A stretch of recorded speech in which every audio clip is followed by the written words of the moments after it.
Může.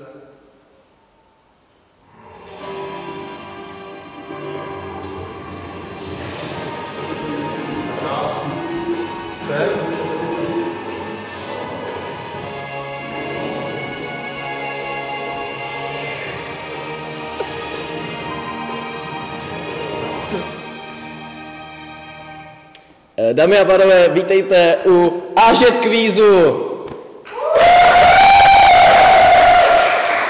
Je to tak, vaše přání bylo vyslyšeno, jak jste viděli v předmélesovém videu, byl tam AŽET kvíz s Martinem Vašátem, takže bych ho tady chtěl srdečně přivítat. Pane profesore, moc děkujeme, že jste k nám přišel. Jak byste se nám představil? Jak bych se představil, tak překvapivě jsem učitel, učím biologii a zeměpis na nejlepším gymnáziu ve střední Evropě. To je hezké. A co děláte ve volném čase? Co vás tak baví? Ve volném čase sportu, vzdělávám se a všechny tady tyhle aspekty běžného života. To je moc hezké. To mě těší a přeju hodně štěstí. Každopádně, ať se daří.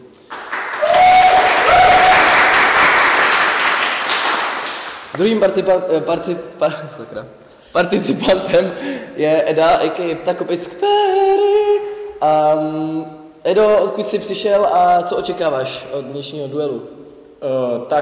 Přišel jsem z nejlepší třídy na tomto nejlepším gymnáziu ve střední Evropě, kterou je Septima B, a očekávám tady od tohohle spoustu zábavy a nabitých zkušeností s panem profesorem, jako je to s každou jeho hodinou. To je moc hezké. A jak by se nám ještě představil jinak? Jsem Ptakopisk a většinou lidi jako moc neví, co ode mě čekat, a potom se dám klobouk a už je to jasný. Jasně. Tak. Děkujeme. Tak pánové, každopádně, ať se daří, samozřejmě dám přednost panu profesorovi. Pane profesore, tahejte písmeno. Tak jo, tak já chci M jako Martin.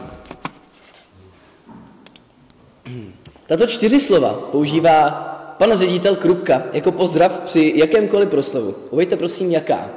Milí studenti, milé studentky. A to je správně. Který získá pan profesor Vašát. Edo, jsi na tahu. L jako lobotom. Uveďte jméno vesnice poblíž Brna, odkud pochází zakladatel servisismu, známý volejbalový úder, zvaný Hrabák, a kam jezdí koňský povoz z Řečkovic. Lelekovice? Ano, to je správně. Tak já to odkliknu ještě jednou, protože to se tak musí dělat, abych tam dal tu druhou barvu. Vidíte? Je tam červená. Děkuji. Ano, pan profesore. Tak já si dám S jako sůl. Sůl, no to je nad zlato. Doplňte text z písně Režim nerušit. Chce tancovat, chce se bavit, nechce se jí... Spát. Ano, to je správně. Easy. Edo? Já bych poprosil písmeno Ř jako Řehoř Samsa. To bylo hezké přirovnání. Poznejte květinu na obrázku. Používá se na léčení migrén.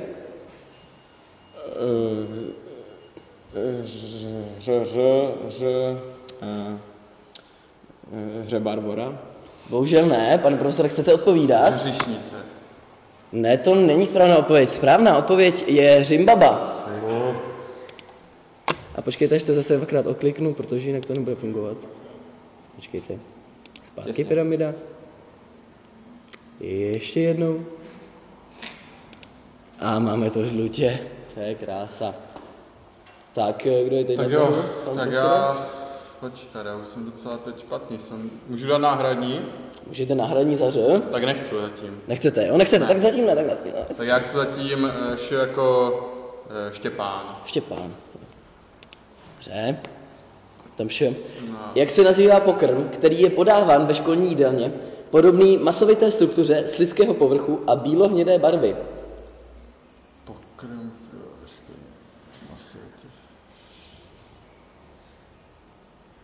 to nevím, špenát? Bohužel ne, ale byl jste blízko. Edo, chcete odpovídat? Masovité struktuře slizkého povrchu, bílohnědé barvy. Nechci odpovídat, nechci. To nevadí, je to šmakoun. A šmakoun.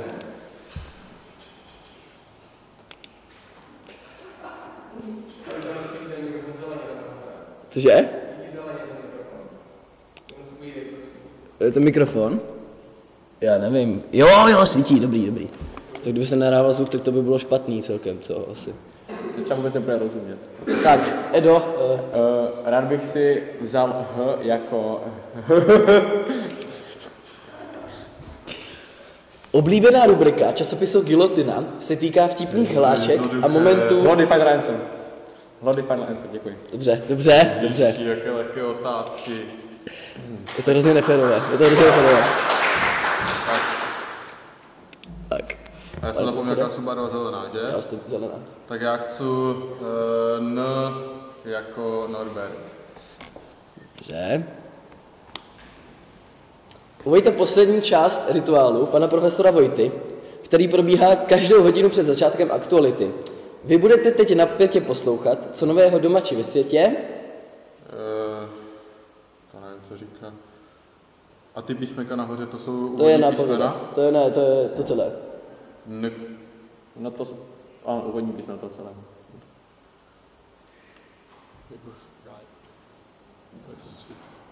To nevím. No, chceš opovídat? Na konci dotazy k tématu. To je správná odpověď.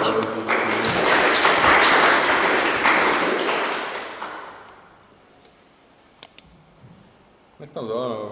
Jo, tak příště. Ale já už teču. Tak, pane profesore, znovu si Zase vybíráte. Tak já chci I, jako Ivanovice. Ivanovice, dobře. Tato postavička je lepší česká verze Lego panáčka. Jak se nazývá?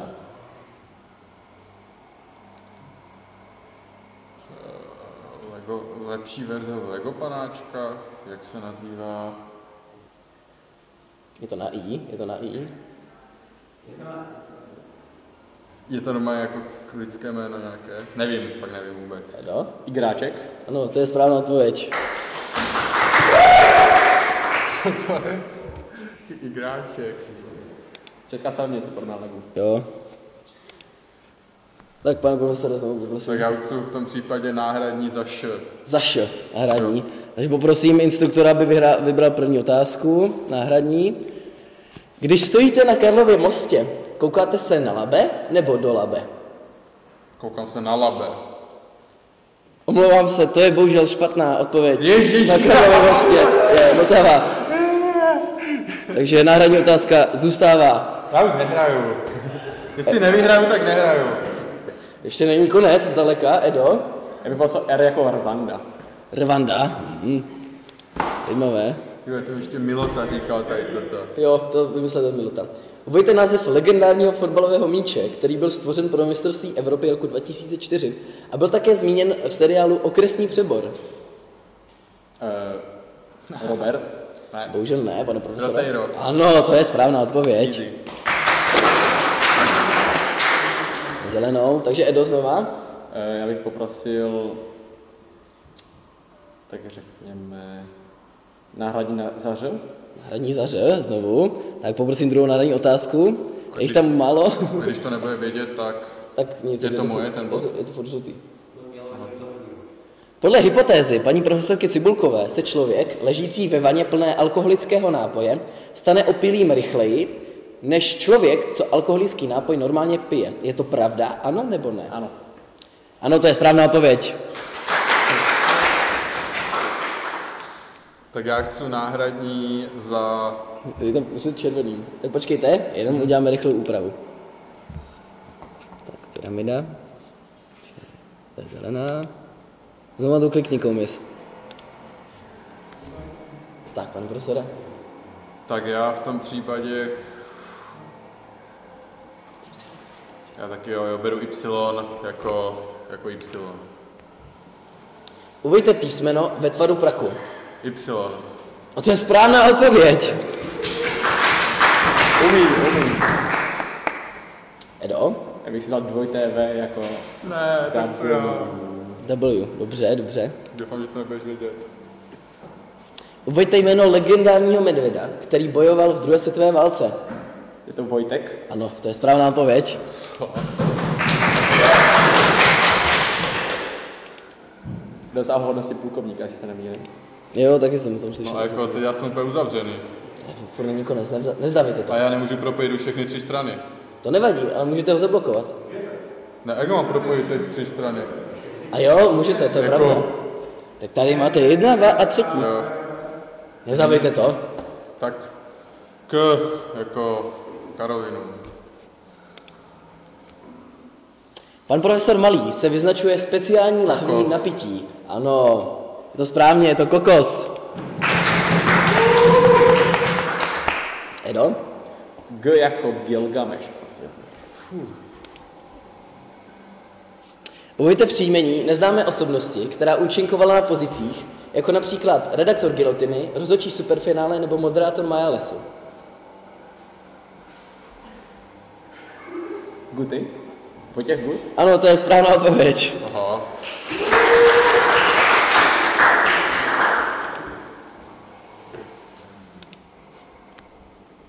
Pane profesore? No počkej, on když uhádne jedno, tak já už jsem prohrál. No ne, tak... To bude easy, to bude fyzika totiž. Fyzika? Odpověď. Jak říkáme místům zbylým po ledovcích, například na Novém Zélandu nebo v Norsku? Zkusím... Fjordy? Ano, to je správná odpověď. Já bych vzal čo jako Čenda, který má styl. Do jaké číslovky se člověk musí naučit počítat, aby podle hypotézy pana profesora Melichara uměl celou organickou chemii? Typnul bych si 4. Ano, to je správná odpověď.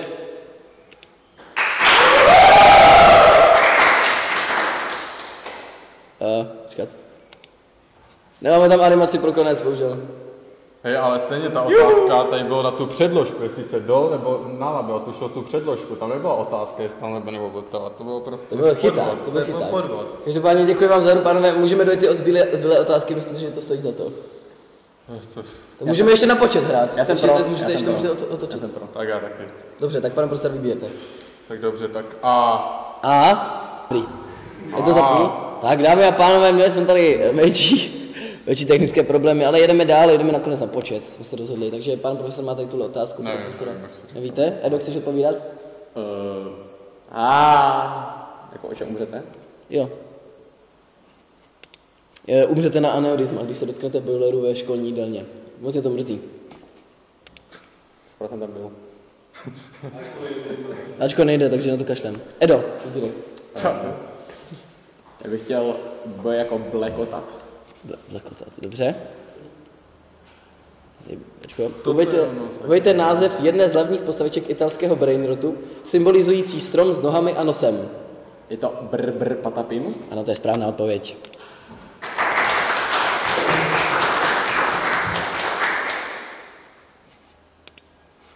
Tady se někdo jde. Tak já chci C jako Cecilka. Cecilka, přesně tak. Jak se nazývá pyramidová Cytozin. báze? Krásná práce. Prosím, potlesk ale za tohle, dva rychlá odpověď. E jako moje maličkost. Myšlenému bodu, kde vzniká zemětřesení, které se nachází na povrchu, říkáme? Epicentrum. To je správná odpověď. Tak D jako delta. Dobře.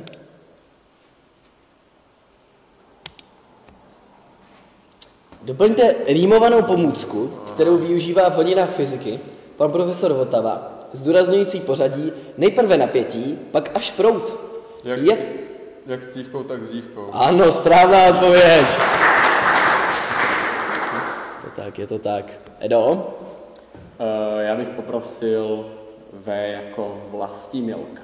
Vlastimilka, dobře. Uveďte příjmení nejlepšího učitele, který je zároveň třídním učitelem nejlepší třídy.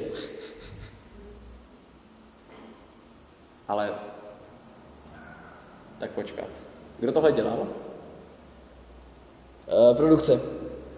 Já si myslím, že to musí být vaša stejně, protože prostě to je obecná pravda, jak to dá kdokoliv. Pane profesore, chcete odpovídat? Tak Votava. Ano, to je správná odpověď, ano. Děkuju. To je milé. V tom případě Edo, teda. Já bych si vzal to jako prkno. Jsem čekal toho ptakobyska, no. Jak se jmenuje známý plešatý hudební interpret, který účinkoval na Majalesu filmu ve scénce Sexty A? Polic? Ne. Pitbull. Ano, správně, je to Pitbull. A to tam fakt měli, jo? On tam přijel, byl tam v saku a brýlích, takže to bylo on. OK. Já chci, pardon. Bohužel pravidla. Je jako jídelna. OK. Tohle je dobrá. Uveďte jméno bývalé vrátné, Gymnázia Brno Řičkovice, vyznačující se oslnivým make-upem. Jana Novotná. Ne. Nevím, nepamatuju si. Jana Nešporová. Aj. V tom případě žlutý, tak já to klipnu. Ajajaj. A když tak můžete tu náhradní si vzít, víte co? Tak já chci náhradní. Jo? Za jo rovnou teda, jo? Tak rovnou za jo, to nemusíš klikat. No, už jsem to naklikal. Tak poprosím produkci třetí otázku náhradní. Všechny kontinenty ve svém názvu obsahují písmeno A. Je to pravda? Ano či ne?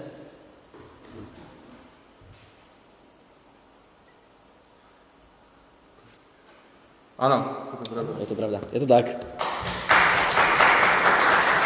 To bylo těžké. Jo. Taky jsem nad tím přemýšlel chvíli. No, tak. Edo, prosím. Ty jo. O jako Ondatra bych poprosil. Ondatra. Uveďte název státu, který jako jediný začíná na toto písmeno.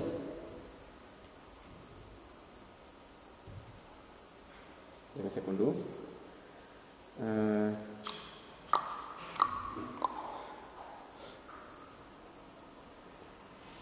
Oman. Wow, Je to tak, je to tak. Je to tak. Tak to bych si nespomněl. Pane profesore. Tak jo, tak já chci, už to moc nezbývá, náhradní za š. Náhradní zaše, tak poprosím produkci čtvrtou náhradní otázku. Musely by být rybníky, kdyby byly ryby v Eli? Ano nebo ne? Ne. Správná odpověď. Je to tak. Takže já vám to dám hnedka.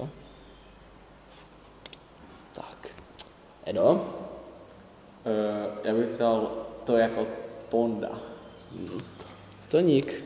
Až legendární Koncek. spoluvák, ano. Doplňte známou hlášku. Čo ti jebe, já mám. Traktor. Správně.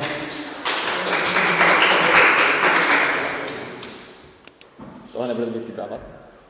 Tak já chci, To je v jiném jazyce. Tak... Součást, tak já chci U jako uracil. Oh, Jsou věci, co? to by srdce chemika zaplesalo. Co se stalo holubovi, kterého potkal pan profesor Polický v jeho legendární písni, kde přišel do Brna? Co se stalo holubovi, kterého potkal Zopolický? Uletěl? Ne, Edo? Upadl? Ne. Je to umřel. V originálu je to chcíp, ale tady máme umřel, protože ch se tam nevešlo. A jo, vlastně. To je ta krásná jeho slavná. Teďka je Tohle na na řadě... kytaru, si myslím. Teďka jsem na řadě... Hrát na kytaru? Ne. Umí dva akordy. Jeden, ne? Dva. Prasečí G a polic mol umí. Tak on ví všechno zase. Že? Chcete náhradní zrovna, pane profesore? Já hraju? Jo, Nechci náhradní, chci ž. dobře. Tak já tam vždycky naklikám. To je žlutý a ž. Jaká je odpověď na otázku? Žádná. Správně, nenechal jste se nachytat. Edo? Poprosil náhradní. Náhradní za U, dobře. Poprosím pátou náhradní otázku. My potřebujeme všechny, ať jsou hády. Paní profesorka Lenka Sikandidová učí chemii. Ano nebo ne?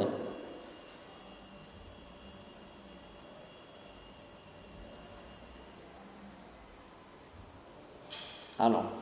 Já si myslím, že ano. To je špatně. Jajajajaj. Paní profesorka Sekaninová učí Nemůžu informatiku, odpovídat. fyziku. No to nejde, že už byste viděli, že to je... No však jo, to se mohlo odpovídat. Kde se mohlo odpovídat? Já nevím. Já si myslím, že... To byla náhradní jako? Jo, to byla náhradní. Tak to se nemohlo odpovídat. To byla náhradní. Jsou 2 Sekaninové, to mě dostalo. Bohužel, no, Tak bohužel, no. z... Tak dáme, dobře. Uveďte jediné hlavní město, začínající na toto písmeno, nacházející se v jihovýchodní Evropě. V jihovýchodní Evropě na z... Počkej, jihovýchodní Evropě na z...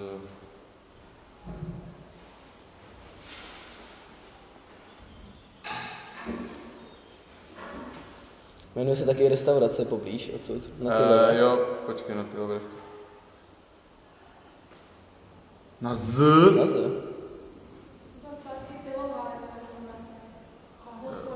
Jo, Chorvatska hlavně město tě. Ano. Záhřeb, no. Ano, správná odpověď. Tak samozřejmě, jestli chcete, můžete ještě náhradní otázku využít. Edo? Tak je dohraje. Jo. Jo, dobře, to cením. Produkci 6. náhradní otázku, prosím. Takzvaný skleníkový efekt je proces, kdy se plyny ve skleníku zbarví do žluta. Je to pravda, nebo ne? Ne tak úplně, no. No, není to pravda, samozřejmě. Takže políčko získává Eda a já to v rychlosti spočítám, jelikož mám seminář z matematiky. A myslím, že jsem prohrál. A já nevím právě. Ačko nemá nikdo, tam je to. Takže 3, 6, 9, 12, Eda má 13 a pan profesor má 2, 4, 6, 8, 10, 12, 14. Takže na spojení bodů vyhrál Eda a na počet pan profesor Vašák. Gratulujeme oběma vítězům. Děkuju, dobrá hra. Díky, pánové. No a vážení diváci, to je pro dnešek vše, samozřejmě nebojte se, bude toho ještě víc. A děkujeme těm, co tady dneska přišli. Díky, nazdar.